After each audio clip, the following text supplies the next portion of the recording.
In the 7th chapter of Amoris Laetitia, Pope Francis draws our attention to the vitally important issue of the education of children. My reflections on this topic stem from my experience in the system of Catholic schools that we have here in Alberta. In the limited time we have available, I'd like to focus upon just two tasks integral to the education of the young. But they're the two which are central and foundational to all of our educational efforts.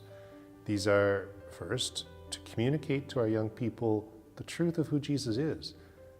And second, to invite them to discover the Lord as real in their lives, inviting them to a personal relationship of love and of discipleship. So let's begin with the identity of Jesus. When I visit our schools, the students will usually pepper me with many questions. And as you might guess, the questions will vary by age. In younger grades, they want to know where I grew up, if I have brothers or sisters, and if I got a pet, and what's my favorite color, and so on. But in later ages, the questions are more serious, reflective of their seeking to understand significant issues. The teaching of the Church on human nature and sexuality, the relation between faith and science, our responsibility towards the poor, towards creation, and so on. This dynamic is critical for education because the question expresses a search, a desire to know. It forces thought and it initiates critical reflection.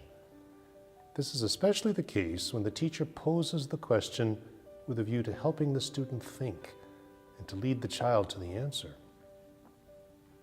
Of course, Jesus is the greatest of all teachers, and he posed the most important question ever. Sound Catholic formation of our young people will bring them to hear it directed precisely to them. Speaking, of course, of the question that Jesus put to his disciples, "Who do you say that I am?" And he asked that question for the same reason all good teachers ask questions of their students. He wants to get us thinking, to grapple with who he is, and come to resolution. This question and its answer is the very heart and soul of the education and formation we give to our children. In all that we do, our ultimate task is to lead our beloved young ones to Jesus, to know, love, and follow him. Now, when Jesus poses this question, he does not mean by it that we can come up with our own answers, as if we could make Jesus into whoever we wish him to be. No, there's only one correct answer to this, and it's the response proclaimed by St. Peter, affirmed by Jesus himself, and handed on in the Church. Jesus is the Son of God, who became a human being in order to save all of humanity from sin and lead us to the Father.